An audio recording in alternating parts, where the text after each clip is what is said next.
हर भारतवासी कहेंगे कि इस विषय पे हम सब एक हैं।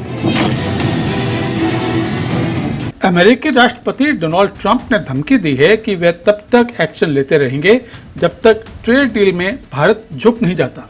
लेकिन पीएम मोदी ने भी ऐलान कर दिया है कि देशवासियों और किसानों की रक्षा के लिए भारत किसी के दबाव में नहीं आएगा, चाहे व्यक्तिगत रूप से मुझे इसकी बहुत बड़ी कीमत ही क्यों न चुकानी पड़े, मैं इसके लिए तैयार हूँ।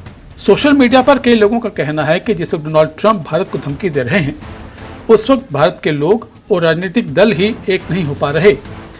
ऐसे में एक सोशल मीडिया यूजर ने लिखा कि जब पिछले कार्यकाल में डोनाल्ड ट्रंप भारत के साथ अच्छे थे तब तो बीजेपी उनके साथ थी, लेकिन जब से डोनाल्ड ट्रंप भारत के खिलाफ हुए हैं तो कांग्रेस पार्टी ट्रंप के साथ खड़ी दिख रही है। एक तरफ तो पीएम मोदी आम लोगों और करोड़ों किसानों के लिए अमेरिका से भिड़ रहे हैं, तो वहीं दूसरी तरफ राहुल गांधी और कई विपक्षी नेता ट्रंप के लिए पीएम मोदी से लड़ने को तैयार हैं। मगर इन सभी के बीच एक विपक्षी नेता ऐसे भी हैं जिन्होंने ट्रंप और अमेरिका की धज्जियां उड़ा रखी हैं। इनका नाम है शशि थरूर। कांग्रेस के सीनियर लीडर शशि थरूर ने दलगत राजनीति से ऊपर उठकर भारत को ताकत देने वाला बयान दिया है।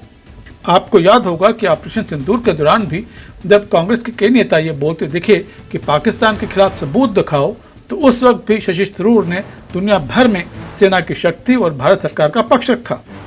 ये जो एक्स्ट्रा 25% जो ऐड किया, जो ट्रंप ने कल बताया था, ये है क्योंकि हम रशिया से पेट्रोलियम प्रोडक्ट्स, नेचुरल गैस और ऑयल खरीद रहे हैं, लेकिन चाइना हमसे करीब डबल रशिया से खरीद रहे हैं और उनको 90 दिन दिया गया है, हमें सिर्फ 3 हफ्ते दिया गया है। ये सब मैं अगर सोचूं तो इसमें कुछ दूसरा इशारा है, दूसरा कोई संदेश मिल रहे हैं वॉशिंगटन से, जिसके बारे में हमारी सरकार को समझ के जवाब देना चाहिए। अगर ऐसे वो लोग करेंगे तो हम भी अमेरिकन एक्सपोर्ट्स पे 50% की टैरिफ हमारे तरफ से भी लगाना चाहिए। ये नहीं है कि कोई भी किसी और देश में बैठ के हमको ऐसे धमकी दे सके, ये तो बिल्कुल मानना तैयार नहीं है। और मेरे ख्याल में हर भारतवासी कहेंगे कि इस विषय पे हम सब एक हैं। आपको महत्वपूर्ण बात कहा कि 50% भारत को भी रेसिप्रोकल टैरिफ लगाना चाहिए। रेसिप्रोकल तो उनका ही लफ्ज है, वो खुद कह रहे हैं कि रेसिप्रोकल है। हम जब उनके ऊपर नहीं दे रहे हैं, मेरे ख्याल में हमारे जो टैरिफ्स है जिसके खिलाफ ट्रंप साहब शिकायत कर रहा है, हमारे तो एवरेज टैरिफ्स अमेरिकन गुड्स पे 17% है। तो अगर आप सोचेंगे कि 17% के बदला वो लोग 50 कर रहे हैं, तो हम क्यों 17 पे रुके? हम भी 50 तक कर सकते हैं। मैं नहीं चाहता हूं कि हम अननेसेसरी झगड़े में जाए। ये तो एक बहुत अच्छा रिश्ता था और मेरे ख्याल में स्ट्रेटेजिक पार्टनरशिप की बातें भी हुई हैं। क्वाड में हम एक साथ हैं, I2U2 में हम एक साथ हैं।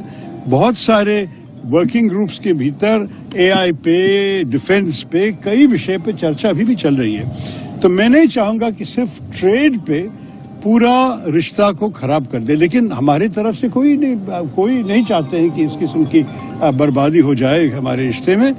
उनके तरफ से ये आया है तो उनको पूछना पड़ेगा, क्या do they not value our relationship? क्या भारत उनके लिए अगर महत्वपूर्ण नहीं है तो वो हमारे लिए क्यों महत्वपूर्ण होगा? तो ये भी मैं सोचा, हमारे देश के कितने भारतवासी अमेरिकन सिटीजन्स बन गए हैं, उनके भी एक जिम्मेदारी उनकी आवाज उठाना। वहां तो भी एक डेमोक्रेसी चल रही है कि बोलिए उनके इलेक्टेड प्रतिनिधि को, उनको सेनेटर्स, उनके कांग्रेसमैन को, कि जो सरकार कर रही है भारत के खिलाफ, ये ठीक नहीं है। निकी हेली जो इंडियन ओरिजिन की एक गवर्नर थी, निकी हेली ने भी स्पष्ट कहा है कि आप चाइना के खिलाफ करने के अलावा आप क्यों भारत के साथ के रिश्ता को खराब कर रहे हो? मेरे ख्याल में इसी संदेश सारे इन्फ्लुएंशियल भारतवासी देने चाहिए। ये है मेरे नाम। इंडिया को भी अपना टैरिफ बढ़ा देना चाहिए। क्या आप मानते हैं इंडिया को भी अपना टैरिफ बढ़ा देना चाहिए? अगर वो लोग इसको ये अगले 3 हफ्ते में बदला नहीं और अगर 50% असलियत में हुआ, तो मेरे ख्याल में हम भी 50 उन पे लगाना चाहिए उसी वक्त, उधर तक नहीं। हम तो धमकी देने वाले देश नहीं है, लेकिन जो लोग हम पे किया तो रेसिप्रोकल हम भी करने जानते हैं।